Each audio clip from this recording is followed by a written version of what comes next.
Zaman sekarang di era digital tentunya Gen Z yang mendominasi semuanya guys ya. Dari AI, dari apapun itu yang sekiranya itu dunia digital lah. Nah, Gen Z yang mendominasi buat cara penghasilan paling cepet ya. Paling cepet dan juga paling banyak. Tapi minusnya satu, Gen Z ini nggak tahu cara ngelola uangnya ya. Bukan nggak tahu sih, sangat sedikit malah banyak ya. Banyak Gen Z yang mereka itu penghasilannya itu oke, pendapatannya itu banyak, cuman ya ngolah uangnya itu yang kurang bisa gitu, kurang bisa ya, bukan nggak bisa, kurang bisa. Karena apa? Karena kehidupan dia yang hedon, dia mau beli ini beli itu, terlalu konsumtif banget. Saking konsumtifnya mereka tuh nggak bisa buat ngendaliin atau ngontrol pengeluaran mereka sendiri. Yang ada apa? Yang ada ya baru dapat gajian 5 hari kemudian atau nggak seminggu kemudian, bahkan nggak nyampe 2 minggu itu udah tinggal sedikit guys ya. Contohnya misalnya teman-teman digaji UMR Jakarta yang sekarang itu kalau nggak salah itu 5,2. Nah 5,2 teman-teman dapat di tanggal 10, misalnya tanggal 10 teman-teman dapat 5,2. Nah besoknya ketika teman-teman dapat gaji, teman-teman seakan-akan mikir kalau misalnya nih duit 5,2 ini gue pakai buat apa ya? Ini konteksnya ini teman-teman nggak jadi ya bisa dibilang tulang punggung keluarga ya, atau memang buat diri sendiri aja ya konteksnya guys ya. Nah 5,2 ini teman-teman itu digunain buat apa aja? Pasti teman-teman mikir, wah gue pengen beli maca, pengen beli kaos yang branded, pengen nyicil HP, nyicil motor segala macamnya. Banyak teman-teman mikir kalau misalnya udah nyicil beli. Nah ujung-ujungnya teman-teman bekerja sebulan, 6 bulan, setahun. Nah cuma mikir itu aja guys ya. Ujung-ujungnya barang-barang kalian tuh pada numpuk semua, nggak kepake, tabungan kalian nggak ada, investasi kalian sedikit doang. Yang seharusnya itu bisa sampai 100 juta kalau misalnya teman-teman investasi, ya cuma teman-teman ya sebulan bisa pengeluarannya 3-4 juta, bahkan yang 4,5 atau enggak hampir mencapai 5 juta ya.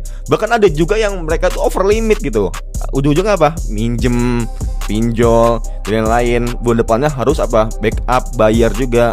Nanti 2 bulan 3 bulan kemudian ya udah gali lubang, tutup lubang. Nah, itu banyak Gen Z di zaman sekarang ya. Makanya ya teman-teman, kalau misalnya teman-teman bingung nih cara ngatur uang atau cara ngontrol keuangan kalian ketika kalian udah dapetin income, gaji segala macam ya, itu gampang kok guys. Teman-teman tinggal catat aja di WA kalian atau enggak di Excel kalian.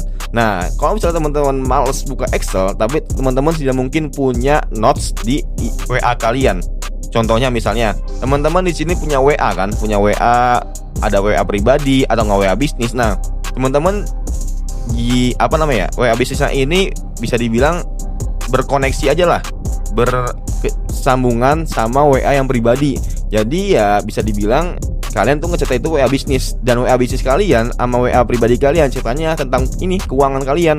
Dari kalian beli cilok dihitung, kalian parkir dihitung, kalian nonton bioskop dihitung, kalian beli permen dihitung. Bahkan hal sekecil apapun itu harus masuk ke pengeluaran kalian ya. Ini harus dibiasakan guys, dari kecil aja dulu.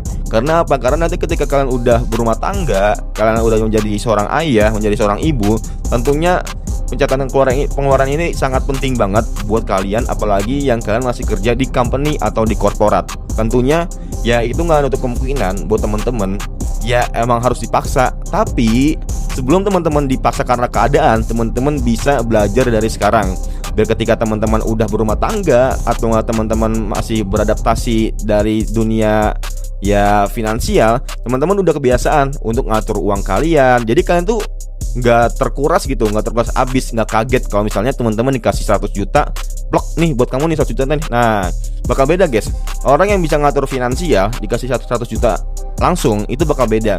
Ada yang mereka langsung konsumtif, ada yang mereka langsung investasi, ada yang mereka putar lagi. Nah itu ada orang yang berbeda-beda cara menanggapinya kalau misalnya dia dapat 100 juta itu sendiri.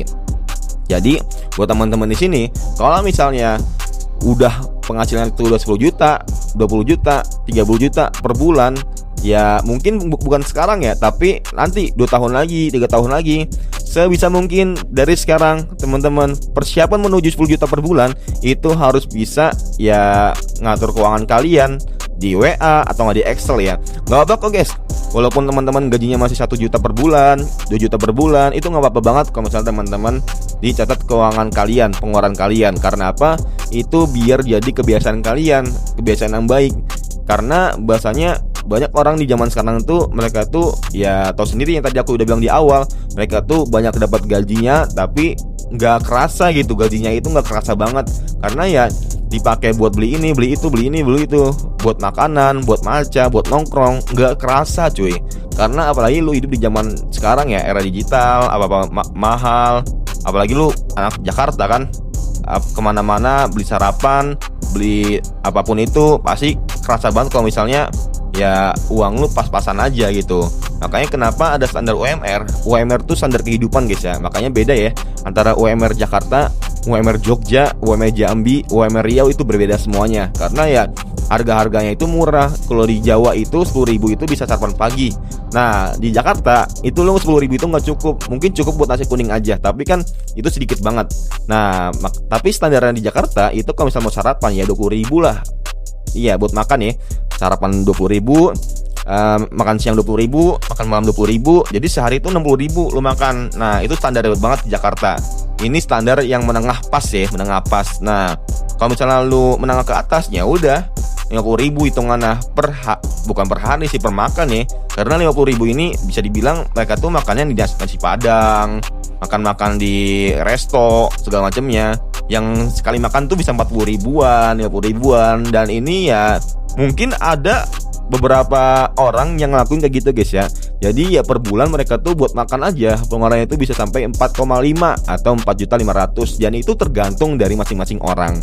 Makanya sebisa mungkin teman-teman ketika udah dapetin uang sebanyak apapun itu dan sedikit apapun itu dicatat biar teman-teman tahu, wah ternyata pengeluaran aku per bulan ini udah 2 juta, udah 3 juta, udah 5 juta.